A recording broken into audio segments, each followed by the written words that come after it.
శ్రీరామచంద్రాయ నమః. శ్రీ సీతారామాభ్యాం నమః. శ్రీమద్ వాల్మీకి రామాయణము యుద్ధకాండము 57వ సర్గము. ప్రహస్తుడు రణరంగమున ప్రవేశించుట, ఇరుపక్షములకును పోరు ఘోరముగా సాగుట. హనుమంతుని చేతిలో అకంపనుడు మృత్యుపాలైనట్లు విని రావణుడు మిగుల ఆగ్రహోదగ్రుడయ్యెను. పిదపాతడు ముఖమును చిన్నబుచ్చుకొని తన సచివుల వైపు చూచెను. అతడు క్షణకాలము ఆలోచించుకొనిన పిమ్మట మంత్రులతో సమగ్రముగా సంప్రదించెను.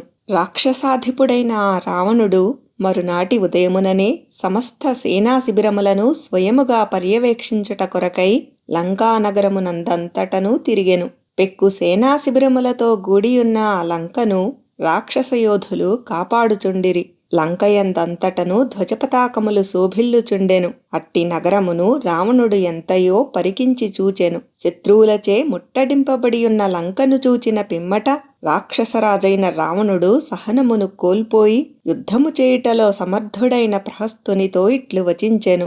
యుద్ధకుశలుడవైన ప్రహస్త, మన లంకానగరము చుట్టూను శత్రువులు నిలిచియున్నారు. అందువలన నగరము అంతయును ప్రమాదములో చిక్కుకొనియున్నది. ఈ స్థితిలో పురమును ఈ యుద్ధ ప్రమాదము నుండి ఇతరులెవ్వరును తప్పింపజాలరు.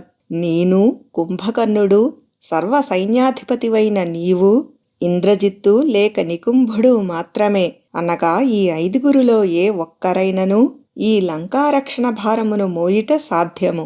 అందువలన సమర్థుడవైన నీవు తగినంతగా మన బలములను తీసుకొని మనకు విజయమును చేకూర్చుటకై వానరయోధులు నిలిచియున్న ప్రదేశమునకు వెళ్ళుము.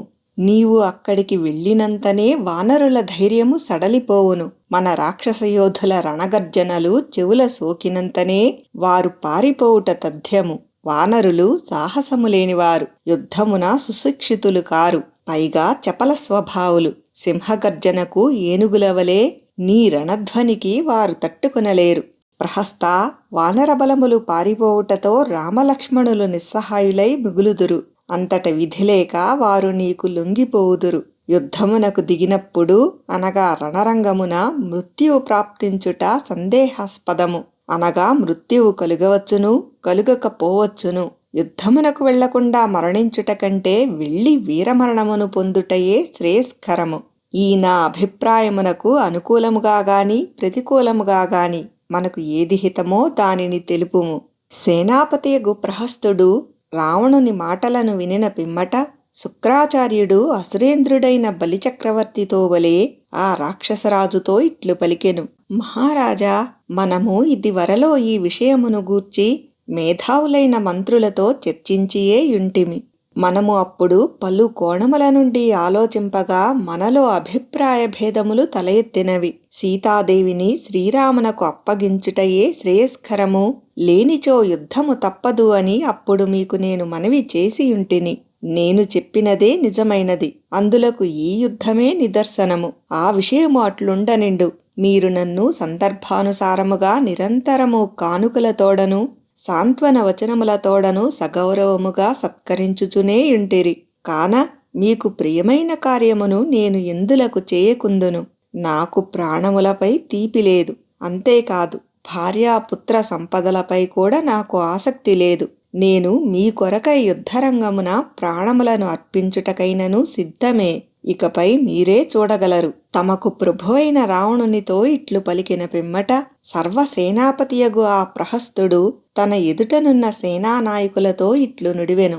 యోధులారా, నా వెంట వచ్చుటకై తగిన రాక్షస బలములను సిద్ధపరచుడు.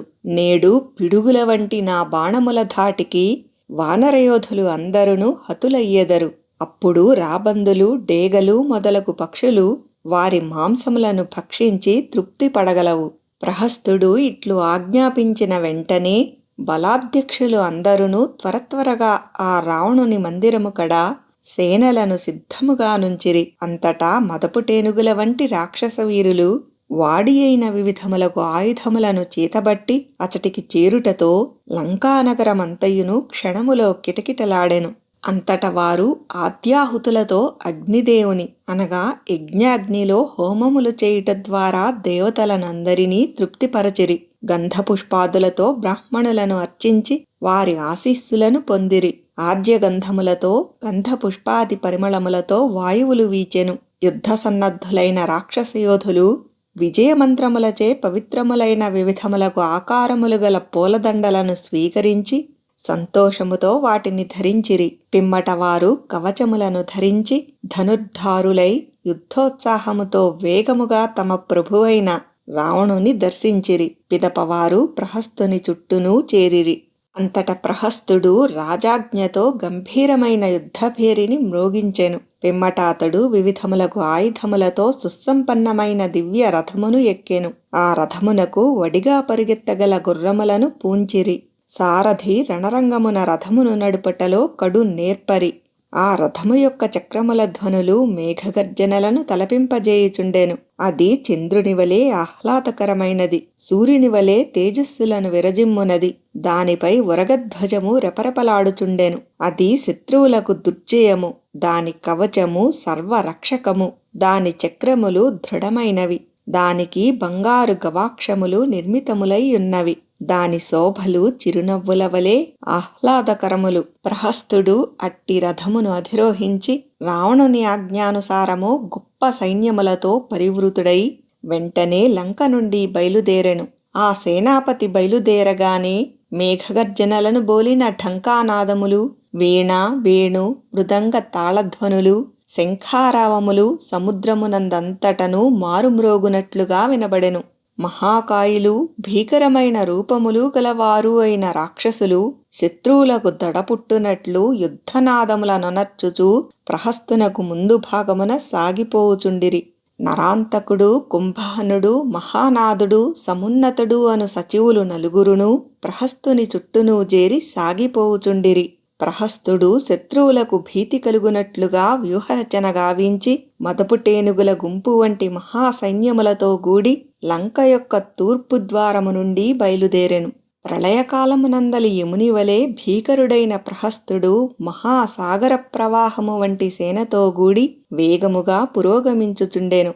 ఆ ప్రహస్తుడు బయలుదేరు సమయమున మ్రోగిన వాద్యధ్వనులకును రాక్షసులు కావించిన మహానాదములకును భీతిల్లి లంకయందలి సమస్త ప్రాణులను వికృత స్వరములను గావించినవి. రక్తమాంసములను భక్షించునట్టి క్రూర పక్షులు మేఘములు లేని ఆకాశమున మండలాకారముతో నిలిచి ప్రహస్తుని రథమునకు అపసవ్యముగా తిరిగినవి.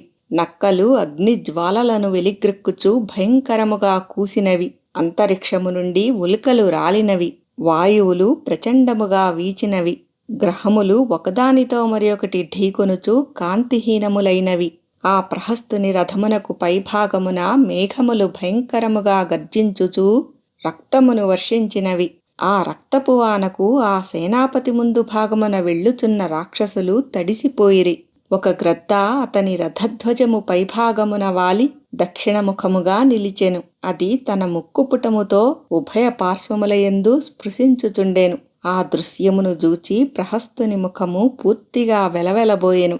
రణరంగమున ప్రవేశించు సమయమున రథాశ్వములను అదలించుటలో సమర్థుడైన సారథి చేతి నుండి చెన్నకోల పదే పదే జారిపడెను. యుద్ధమునకు బయలుదేరు సమయమున పరమ దుర్లభమైన ఆతని ముఖకాంతులు ఈ అపశకునముల ప్రభావమున క్షణములో మాసిపోయినవి.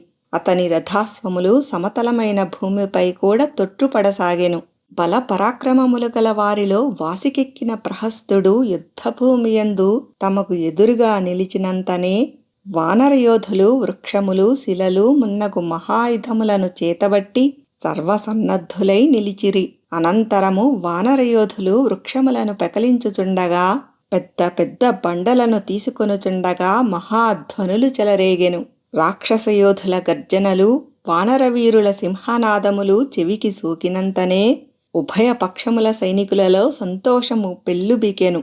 బల పరాక్రమములు గలవారు సమర్థులు అయిన ఉభయపక్ష వీరులును ఎదుటిపక్షము వారిని వధింపగోరుచున్నవారై పరస్పరము యుద్ధమునకు ఆహ్వానించుచున్నట్లుగా మహానాదములను గావించిరి. అంతటా దుర్మతి అయిన ప్రహస్తుడు విజయకాంక్షతో కపివరుల సైన్యమునకు అభిముఖముగా బయలుదేరెను. చావుమూడిన మిడుత అగ్నిలో దూకునట్లు ఆ సేనాపతి మహావేగముతో ఆ వానరసేనలో ప్రవేశించుటకు ఉద్యుక్తుడాయను. వాల్మీకి మహర్షి విరచితమై ఆదికావ్యమైన శ్రీమద్ రామాయణమునందలి యుద్ధకాండమునందు ఇది 57వ సర్గము.